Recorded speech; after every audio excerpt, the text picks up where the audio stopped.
लगे कि बेटा जंगल में ऐसा कौन सा काम है जो फायदे गिनाए राम जी ने। रामचरितमानस में पढ़िएगा। बोले क्या फायदा होने वाला है? बोले सुनो माँ, सबसे पहला फायदा मुझे होगा जंगल जाऊंगा तो। बोले क्या फायदा? बोले सुनो, सबसे पहला मुनिगण मिलन विशेष बल। देखो प्यारे, आपके यहाँ ये मुनि महात्मा बैठे हैं। भगवान की कथा तभी सार्थक है जब संत बैठ जाए। तालियां बजाओ प्यारे।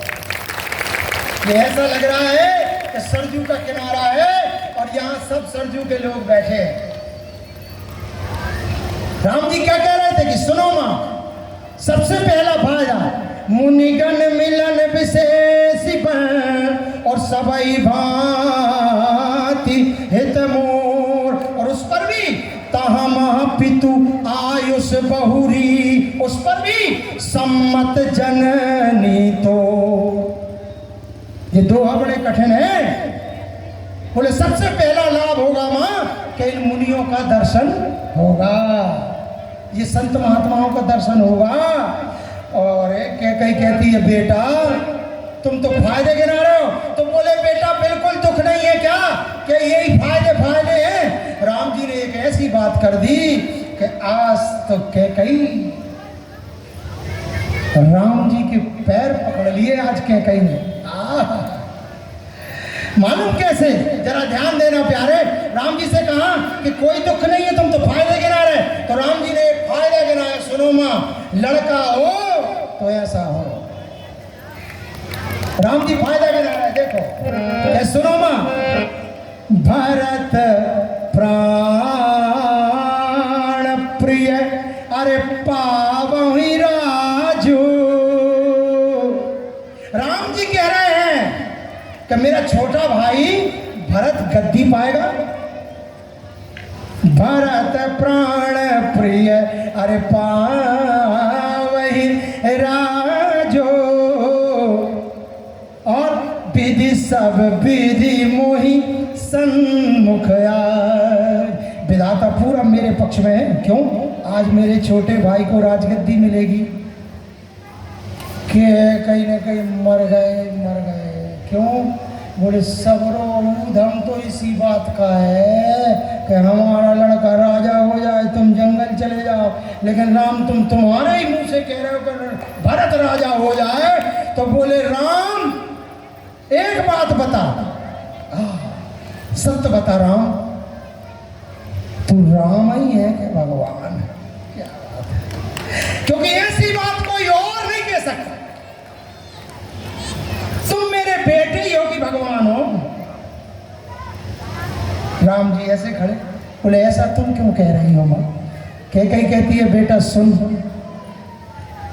एक बात बता, ये सारे फायदे तू गिना रहा है, सत्य बता, क्या जंगल में ऐसा कौन सा फायदा है बेटा जो तू ऐसे गिना रहा है? वो कहते हैं माँ क्यों नहीं है फायदा? देखो पढ़े लिखे होने का मतलब ये है कि अपने घर की बात बनाओ, बिगाड़ो नहीं। राम जी ने बनाई कैसी? आज हम भी गा रहे हैं कि नहीं गा रहे? राम जी ने कैसी बनाई? राम जी कहते सुनो देख, मेरे छोटे भाई मेरे से छोटे थे। बोले हाँ, तूने बहुत अच्छा काम किया। बोले क्या? बोले मेरे छोटे भाइयों को मेरी गद्दी दे दी तो मेरे भाई तो छोटे थे ही। बोले हाँ, और मैं गद्दी पा जाता तो, कुर्सी पा जाता तो और ऊंचा हो जाता। बोले हाँ, तो मेरे भाई और नीचे हो जाते। बोले हाँ, तो बोले तूने मेरे भाइयों को एक साथ कुर्सी पे बिठा के बराबरी का कर दिया कि नहीं कर दिया? ऐसा विचार अगर आ जाए किसी में, और जे हम ऐसे ही नहीं कह रहे मनगढ़ंत, रामायण पढ़ते हो तो दो चौपाई सुनना। जब वशिष्ठ जी राम जी के पास एक दिन तिलक के पहले गए थे कि राम सुनो, कल तुम्हारा राज तिलक होने वाला है, पूरे संयम नियम से रहना। तब राम जी के मन में एक बात आई थी, तीनों चौपाई बड़े प्रेम से सुनना। सुनो, राम जी के मन में विचार आया, देखो, बोले जन्मे अपने भाइयों के बारे में सोच रहे राम जी कि जन्मे एक संग सब भाई और भोजन शयन केली लड़काई। और तो और करण वेद उपवीत ब्याह और और संग संग सब भय ऊंचा। एक साथ बड़े हुए, सारे काम हमारे चारे भाइयों के एक साथ हुए, लेकिन मेरे वंश में ये काम उल्टा हो रहा है। कौन सा? बेमल वंश यहू अनुचित एकू। क्या बोले? बंधु बिहाय बड़े ही अभिषेक। बड़े ही बेटे को राजगद्दी मिलती है, ऐसा क्यों हो रहा है हमारे विमल वंश? बोले मिलना था तो चार ही भाइयों को मिलना था। तो कहते राम जी, आज माँ तूने मेरे मन की बात मान ली और मेरे मन की बात जान गई। क्यों? तू मुझसे प्रेम करती है, इसलिए मेरे हृदय की बात जान गई। आज तूने मेरे भाइयों को बराबरी का बना दिया। अगर मैं बड़ा होता तो और बड़ा, और वो छोटे होते तो और छोटा। तूने बराबरी का बना दिया। गंगा जमुना बह गई कैकई की। कैकई कहती है, राम तुम कैसे बोल रहे हो? ये भी कोई बात है? राम जी कहते हैं, माँ बिल्कुल सही है। और एक बात तो और गजब राम जी ने कह दी। बोले एक बात बता माँ। बोले क्या? बहुत ध्यान से सुनना माँ, ऐसा पुत्र मिलना बहुत मुश्किल है मेरे बंधु। ऐसा पुत्र मिलना, ऐसे पुत्र के पिता बनना बड़ा मुश्किल है। अब तो ख्यालों में चली गई बात। राम जी पूछते हैं, सुन माँ, मेरे पिताजी से कितने दिन की बात हुई थी तेरी? पूरा विस्तार से बता, ध्यान से सुनना। कैकई कहती है, बेटा इतना ही बात हुई थी। बोले क्या? बोले सुनो। बोले तापस वेश विशेष उदासी और 14 बरस अरे राम बनवासी। अरे राम जी कहते हैं, पूरी सोच लो अच्छे से। बोले क्यों? बोले ऐसा तो नहीं है कि 14 की बात भई थी, कि 18 की भई थी, कि 24 की भई थी, कितने की भई थी? सही सही बताओ, भूल तो नहीं रही हो? अरे कैकई कहती है, नहीं भाई 14 वर्ष की बात हुई है। बोले पूरी बताओ।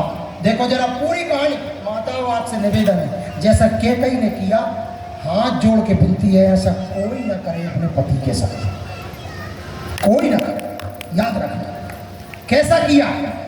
जब इसको पता चला राजगद्दी होने वाली है, तो कैकई ने सफेद साड़ी पहनी।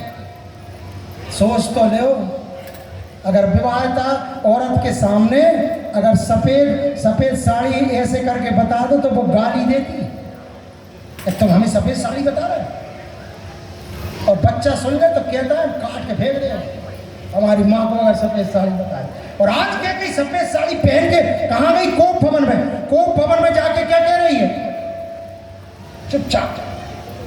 जन दशरथ जी पहुंचे, खबर मिली कि कोप भवन में। जैसे ही वो गए तो उन्होंने तुरंत कहा, कैकई महारानी ये अमंगल वेश में मिटा, क्योंकि कल राम जी का राज तिलक है।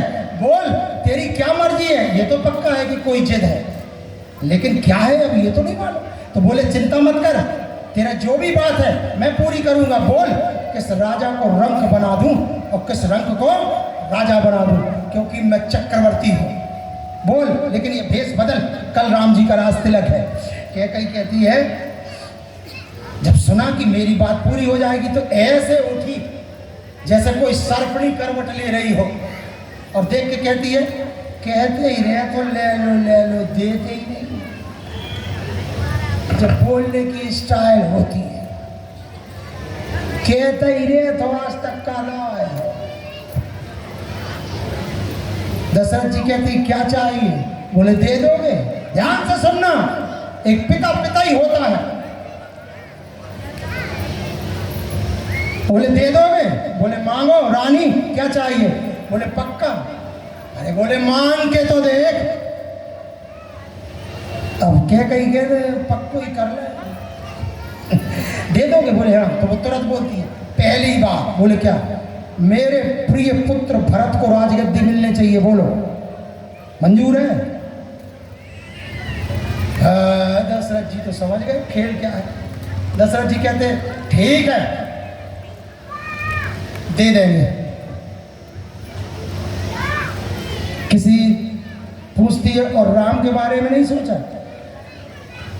दशरथ जी कहते हैं आंखों में आंसू भर के, राम के बारे में तू नहीं जानती, मैं जानता हूं। भरत को गद्दी मिल जाए, राम को कोई दिक्कत नहीं। भरत को गद्दी मिलनी है, दे दूंगा। और बोल। कैकई कहती है सुनो, दूसर बार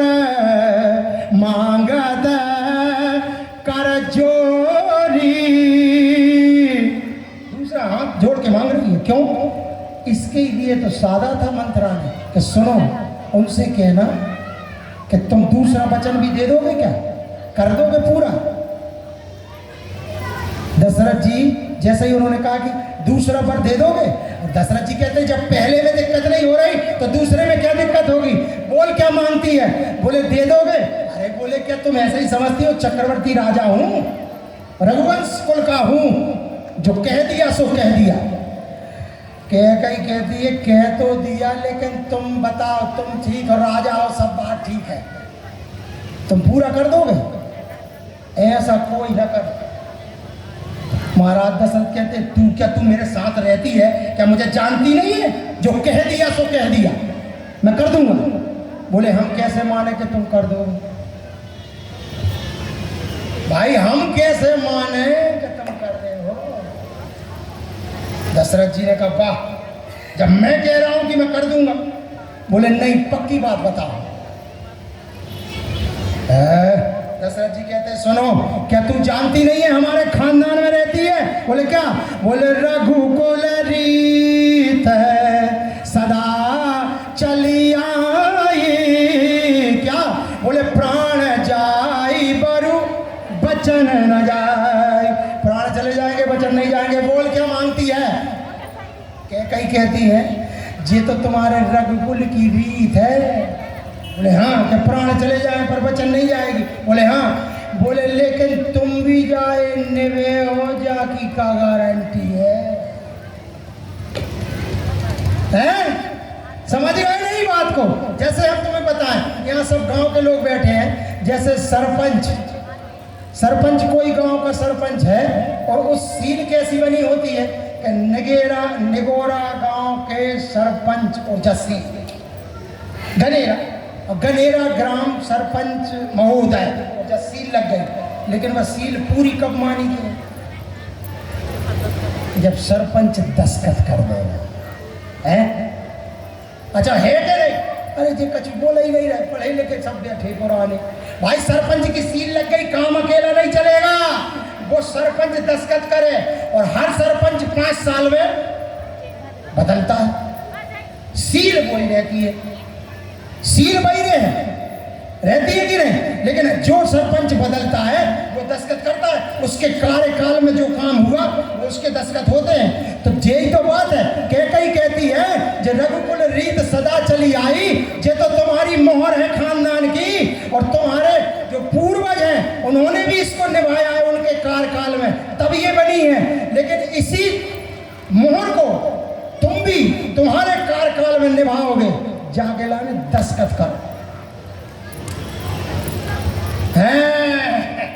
जो तुम्हारी रीत तो है कि रघुकुल रीत सदा चली आई, पर तुम भी तुम्हारे समय में निभाओगे।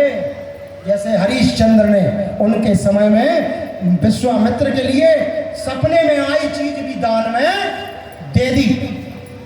ये करके दिखाए, तुम करके दिखाओगे। और दशरथ जी कहते हैं तू दस्तखत चाहती है मेरी मोहर पे, मेरे हस्ताक्षर चाहती है। बोले हाँ। तो दशरथ जी कहते हैं ले मेरे हस्ताक्षर।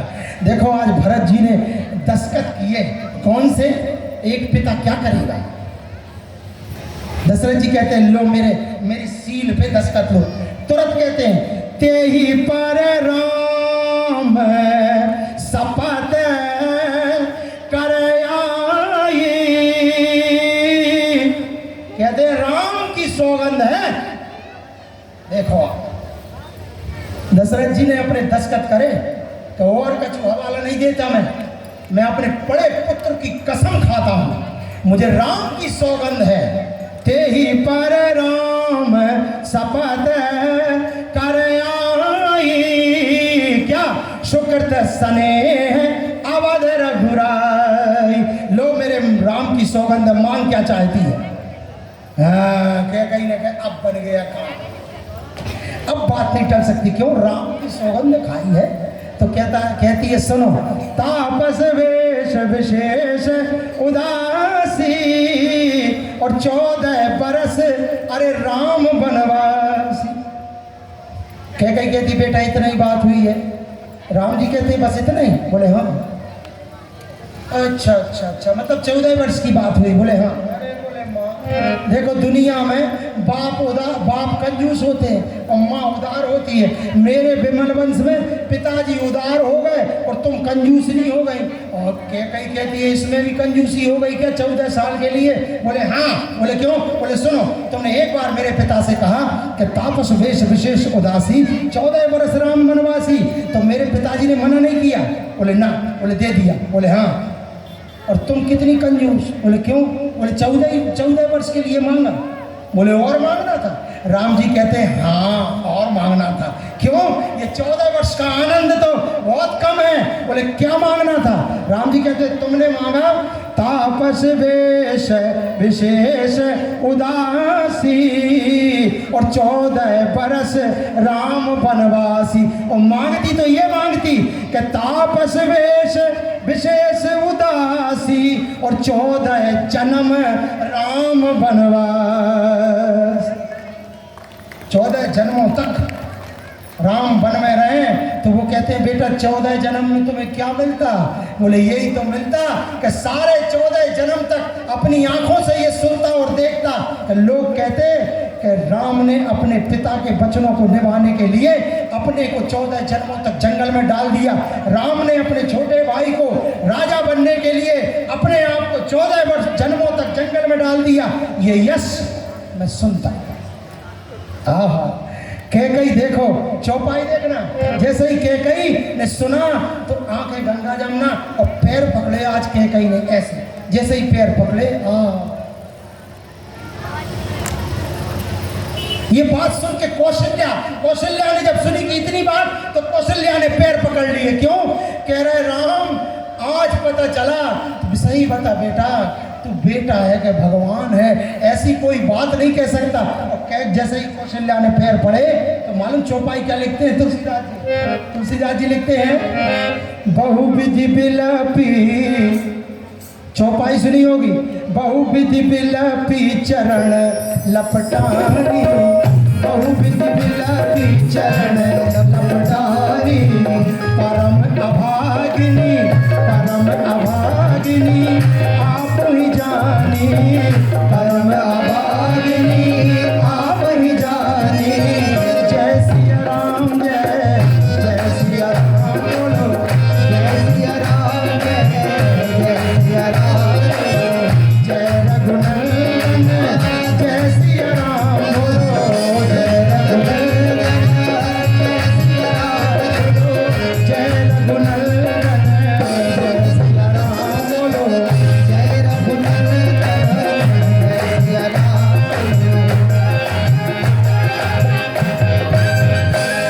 एक बात सुनो प्यारे, आज राम जी के बारे में एक बात कहूँ। यहाँ जितने लोग नौजवान खड़े हैं ये ध्यान से सुने, और जितने और लोग के सुनो। भगवान आए धरा पे, लेकिन कसौटी से निकलना पड़ा। किसी शायर ने बहुत अच्छा लिखा है, आपके लिए भी, हमारे लिए भी, आपके लिए भी, इनके लिए भी, इनके लिए भी, सबके लिए लिखा है। क्या? संभल कर कदम जिंदगी में उठाना। क्यों? इसलिए कि अजब है ये दुनिया, अजब है जमाना। कैसा है जमाना? ये मगरूर को सर झुकाती है दुनिया, ये मजबूर पर मुस्कुराती है दुनिया, और सिर्फ चाहती है ये कोई बहाना। क्यों? इसलिए कि अजब है ये दुनिया, अजब है जमाना। और तो और, अगर ईश्वर राम भी बन के आया तो इल्जाम उस राम पर भी लगाया है कि नहीं? अगर ईश्वर राम भी बन के आया तो इल्जाम उस राम पर भी लगाया। और अकेले राम जी पे नहीं, सिया पर भी था। अरे तीर तानों का ताना, कितने दिन रही हो सीता जी? कही थी कि नहीं? तो सिया पर भी था तीर तानों का ताना। क्यों? अजब है ये दुनिया, बहुत पुरानी बात कछु नहीं बताओ तो बोलो नहीं सुनो। जहां का दर्द जिसने दिल में बसाया, घर कोई बापू भी बन कर के आया। राष्ट्रपिता महात्मा गांधी। जहां का दर्द जिसने दिल में बसाया, घर कोई बापू भी बन कर के आया। उसे भी किया गोलियों का निशाना। क्यों? अजब है ये दुनिया, अजब है जमाना। इसलिए याद रखना प्यारे, संभल कर कदम जिंदगी में उठाना। क्यों? इसलिए कि अजब है ये दुनिया, अजब है जमाना। और कैकेयी आज ऐसे खड़ी हो गई कि जैसे हारा हुआ ज्वारी खड़ा हो जाता है। और कौशल्या कहने लगी राम आज तो मेरा मन बस में नहीं है। और ऐसे तख्त पे जाके बैठ गई और सोच क्या रही है, ये सुख भी हमारा, ये सुख भी हमारे हैं, सुख भी हमारे हैं, ये दुख भी हमारे हैं। ये भोग हैं कर्मों के, ये भोग हैं कर्मों के, मीठे और खारे हैं, ओ मीठे और खारे हैं, ये सुख भी हमारे हैं। तालियां पीछे लगते रह जाओ। सभी का हाथ से ताली की सेवा देते हैं। जय श्री राम।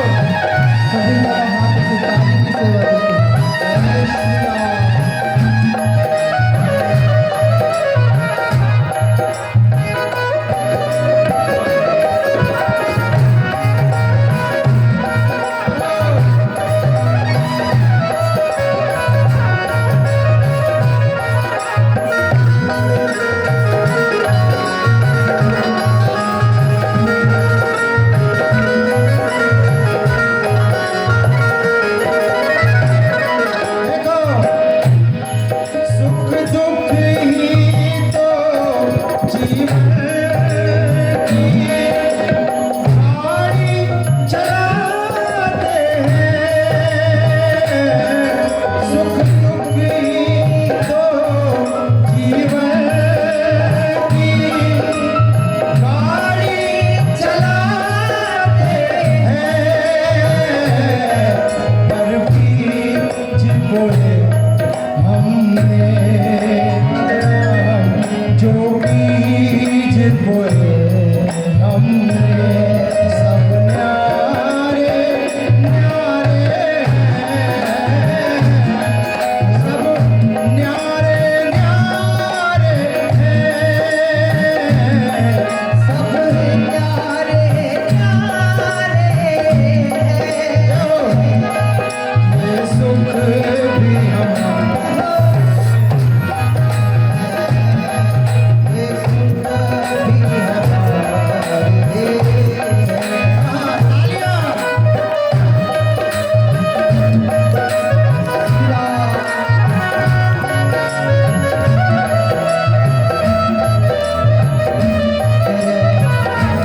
आइए राम राजा सरकार की जय हो।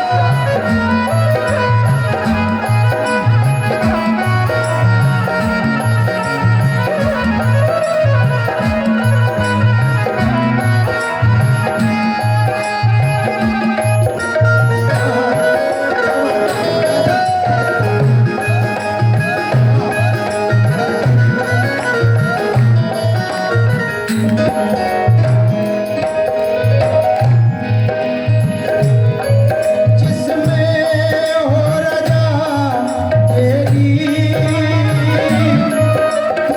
उसमें दखल के साथ रहो।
ये भी हम जानते हैं, स्वाभाविक है। कल भी कहा भी गया था कि महाराज अपन ऐसा करेंगे, क्योंकि जो बाहर से आते हैं उनको जाना भी पड़ता है, और अगर उन्हें जाना पड़ता है तो उस हिसाब से यहाँ विराम का क्षण रहेगा।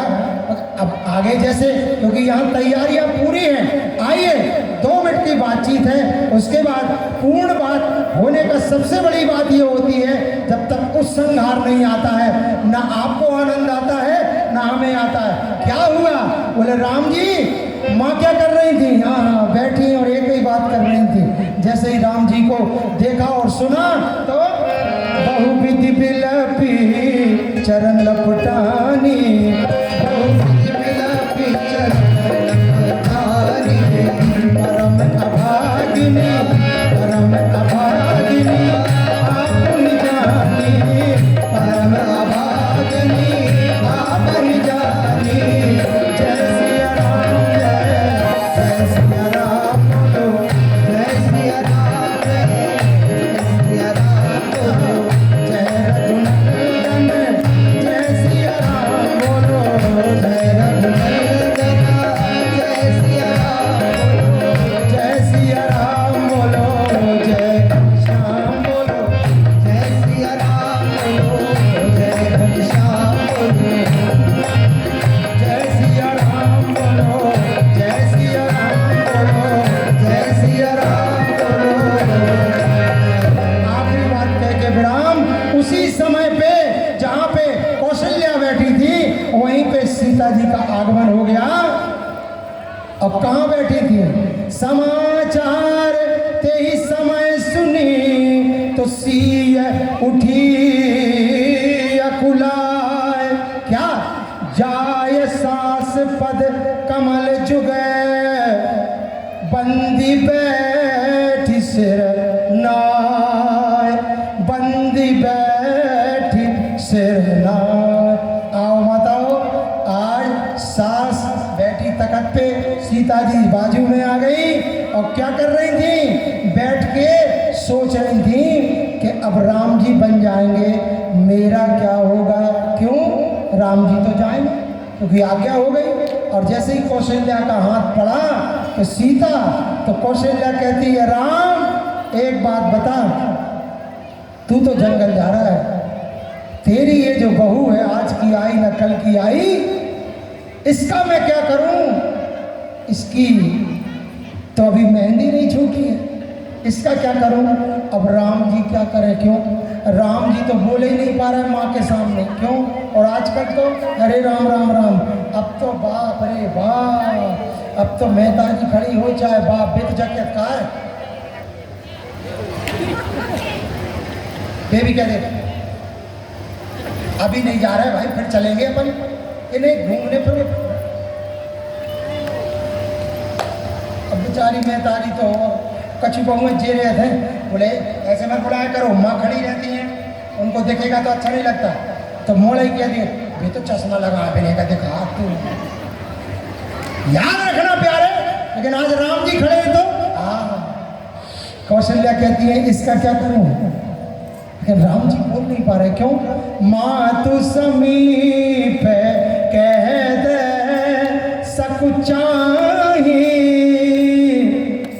राम अब माँ के सामने क्या कहूं मेरी सीता से, तुम ही कहो जो कह रहे हो। तो कौशल्या कहती है बेटा बहू राम तुम नहीं बोल रहे हो? बोले नहीं। तो बोले बेटा सीता तू बोल राम से कि ये रुक जाए, क्या ऐसा होता है कि चले जाए? अब सीता जी तो और क्यों, जब हमारे प्रभु नहीं बोल रहे हैं तो हम और सास के सामने बोल रहे हैं। सीता जी ऐसी है। और मालूम क्या कर रहे थे? देखो जब पत्नी दुखी हो, औरत दुखी हो, महिला दुखी हो तो वो कैसे बैठती है, और पुरुष दुखी हो तो कैसे बैठता है। बहुत सही थे तो कोई नहीं बैठा, मगर मालूम पुरुष जब दुखी हो तो कोई ऐसा बैठा, मर गया ऊपर है देख। और पत्नी देखो 2-3 स्टाइल होती हैं उनकी। एक तो जब भी दुखी हो तो ऐसे कर, ऐसा कर, और नहीं तो जी अंगूठा पाँव को अंगूठा और अंगूठा, और नहीं तो एक और है, वो तुलसीदास जी ने लिखा। तुलसीदास जी कह रहे हैं सीता जी क्या कर रही थी जब सोच रही थी, आहा, चारु चरण नख लेखति धरनी, तो नूपुर मुखर मधुर कविवरनी। सीता जी अपने पैरों के अंगूठों से, नाखून से पृथ्वी को ऐसे कर रही थी। अच्छा, जब ऐसे कर रही थी तो फिर बैठी कैसे होंगी भाई, है कि नहीं भाई? क्या ऐसे कैसे करें? अच्छा, ये आजकल तुम जो बच्चियां हैं जो विवाह के आ रही हैं औरतें, वे सीधी ऐसी बैठ जाती ले हो, और सीता जी की देखो पूरी बता दी तुलसीदास जी की लेखनी में कि सीता जी कैसे बैठी होंगी। देखो हम बता रहे हैं, चारु चरण नख लेखति धरनी, नूपुर मुखर मधुर कवि बरनी, मतलब सीता जी ऐसे बैठी करके देख लो, तब ही जे अंगूठा चाले करके बोलो, सही बोल रहे हैं। एक पैर ऐसे और फिर वो अंगूठा धरती पे ऐसे चले। अच्छा, ऐसे चले तो पाए जे बोले, पायल बोली, लिखा है ना, नूपुर मुखर मधुर कवि बरनी राम। जब पाजे बोले क्या, सीता तुम तो जाओगी लेकिन ऐसा न करना कि हमें छोड़ जाओ, हमें भी साथ में ले जाना।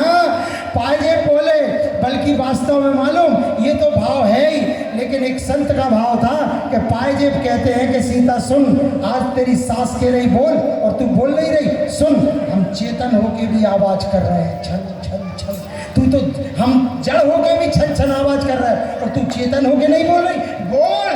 अगर आज नहीं बोली तो फिर बोल भी नहीं पाए, बोल। अब सीता जी क्या कहें, आखिरी बात आपके लिए। सीता जी ने हाथ जोड़ के कहा कि माँ एक बात बताऊं, तुम्हारे पुत्र जंगल जा रहे हैं? बोले हाँ। हम तो अभी के आए हैं, हमें तो उनके कोई क्रियाकलाप मालूम नहीं है कि वो क्या खाते हैं क्या नहीं खाते हैं। आप उनकी माँ हैं, इसलिए और कोई कमी तो तुम्हारे पुत्रों को हो ही नहीं सकता, क्योंकि इनका जलवा हम हमारे धनुष यज्ञ में देख चुके हैं, इनको कोई नहीं हरा सकता। लेकिन एक चीज की कमी हो सकती है, क्या? कि हो सकता है भोजन सही ना बने।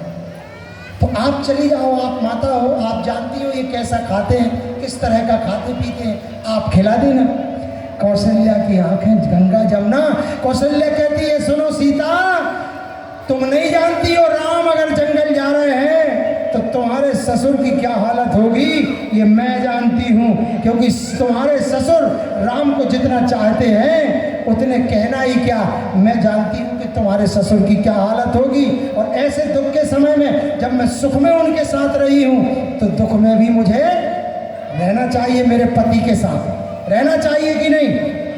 तो ससुर तुम्हारे जो हैं मेरे पति देव, उनको दुख में मैं उनके साथ रहूंगी। तो सीता जी हाथ जोड़ के खड़ी हो गई कि सही बात है माँ, दुख में पति के साथ रहना चाहिए। अब मुझे कहने की कोई ज़रूरत नहीं है, आप बताओ कि हमें क्या आ गया है, राम जी सुखों में जा रहे का? भाई होशियार पत्नी तो ये होती है, पढ़ी लिखी जे है, इनने उन्हीं के मुंह से कहलवा दिया कि नहीं बेटा तुम ही जाओ। क्या? क्योंकि मैं नहीं जा सकती, क्यों? मेरे पति अगर संकट में है तो मैं पतिव्रता नारी हूं, पति के साथ रहूंगी। तो सीता जी कहते हम भी तुम्हारी बहू हैं और बड़ी बहू है, बोलो क्या करें। तो स्वाभाविक है कोई और बहू अगर थोड़ा करे न करे, मगर तुम बड़ी हो इसलिए तुम्हें तो हमारी करनी ही पड़ेगी कि जैसा सास करे वैसा करो। तो बोले हाँ हाँ। आज राम जी ऐसे खड़े थे, सीता जी नीचे देख रही, तुरंत कहती है कौशल्या राम तुम्हारी क्या है? तो राम फिर कहते हैं क्या? अगर ऐसा ही है तो राम जी कहते हैं हम तुम्हें ले तो जाते, हंस गवानी तुम नहीं। देखो राम जी ने उपमा कितनी अच्छी है भाई, ऐसे नहीं बोले, आमतौर पे अपने यहाँ कैसे बोलते हैं। उन्होंने कही सुनो तो भैया हम भी चल रहे, रहन तो दो, चुप रहो तुम, ऐसे नहीं बोले राम जी। पत्नी है, 7 भावर करके लाए हो, नौकरानी है क्या? पत्नी है। राम जी देखो क्या माँ के सामने बोले तो कैसे बोले, सम्मान दे पत्नी को। क्या कहते राम? हंस गवानी तुम नहीं बन जोगु, तुम जंगल के योग नहीं, और अगर नहीं मान रही हो तो फिर एक काम करो, जल्दी चल। और राम जी ने, सीता जी भी उठी, और आज कौशल्या अम्बा कह रही है कि आज का दिन ऐसा कभी नहीं। राम एक काम करो, बोले क्या? जब राम जाने लगे तो कौशल्या अम्मा कहती है सुनो, राम बेगी प्रजा दुख है मैं तब आही, क्यों? बोले जननी निठुर विसर्जन जाए, ऐसा ना हो कि तुम्हारी मामा ये दुनिया ही छोड़ के चली जाए, जल्दी आना। राम जी कुछ बोले नहीं और द्वार पे चले गए, और लोग खड़े सब और एक ही बात कर रहे थे। क्या? बोले कह रहे थे राम जी अगर आपको जाना है, वचन पूरा करना है तो एक काम करें। बोले क्या? आप ही का जाना जरूरी है क्या? क्यों? बोले हम भी तो जा सकते हैं आपके बदले। राम जी कहते हैं ना, वचन तो मुझे पूरा करना है, मैं अपने पिता का पुत्र हूँ, मेरे पिता दशरथ जी ने जो प्रण किया है और मेरी माँ ने उसमें जो मोहर लगाई है उसको पूरा करने का कर्तव्य मेरा है, इसलिए मैं जाऊँगा। और द्वार पे खड़े हो गए। कहाँ? निकसी वशिष्ठ द्वार भय ठाणे, तो देखे लोग बिरह दवदार। और आइए सभी खड़े होके कीर्तन करने लगे कि आज राम जी गए तो हमारा क्या होगा, इसलिए आइए आप और हम भी बड़े अच्छे से कहे। राम जी जाने लगे तो सब कहने लगे कि महाराज, और आप भी और हम भी कहने लगे क्या कि आप तो वहाँ चले गए, जीवों का उद्धार करोगे, लेकिन हमारा कौन उद्धार करेगा? राम जी आप चले गए, बहुत से लोगों ने अवतार आपके कारण लिया है, और आप और मैं और आप सब बराबर है, इसलिए आइए इस कीर्तन के साथ फिर वाणी को विराम की तरफ ले जाऊंगा। आइए कहते हैं, मेरा अवगुण भरा शरीर प्रभु जी कैसे तारोगे, मेरा अवगुण भरा शरीर प्रभु जी कैसे तारोगे। साउंड वाले भैया जहाँ कहीं भी सो गए हो तो आ जाए भैया बेटा। मेरा अवगुण भरा शरीर प्रभु जी कैसे तारोगे। भैया बजाओ। प्रभु जी कैसे, मेरा अवगुण भरा शरीर प्रभु जी कैसे तारोगे, मेरा अवगुण भरा शरीर प्रभु जी कैसे तारोगे। ना पूजा ना पाठ समाधि, ना पूजा ना पाठ समाधि, जन्म जन्म का मैं अपराधी, जन्म जन्म का मैं अपराधी, मैं तो बेगुन और बेपीर प्रभु जी कैसे तारोगे, मैं तो बेगुन।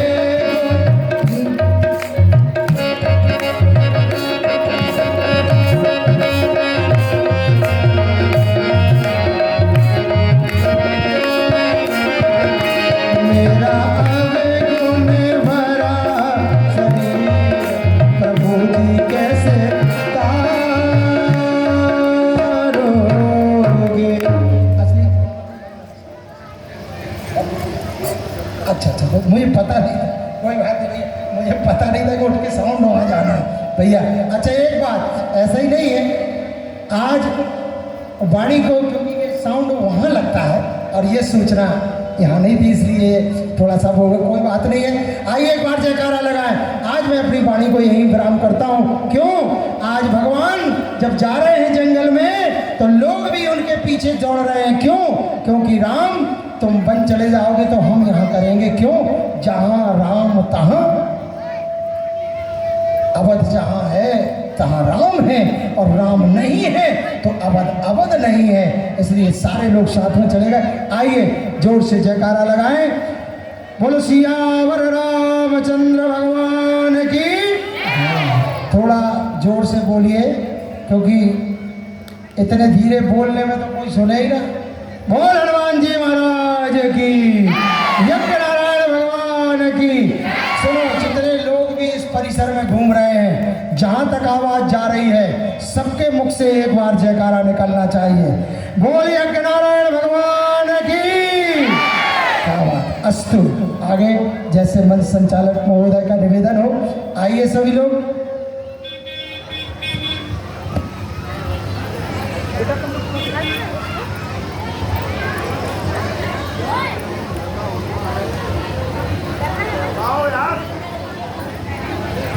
हाँ, अभी आप बहुत ही सुंदर सरल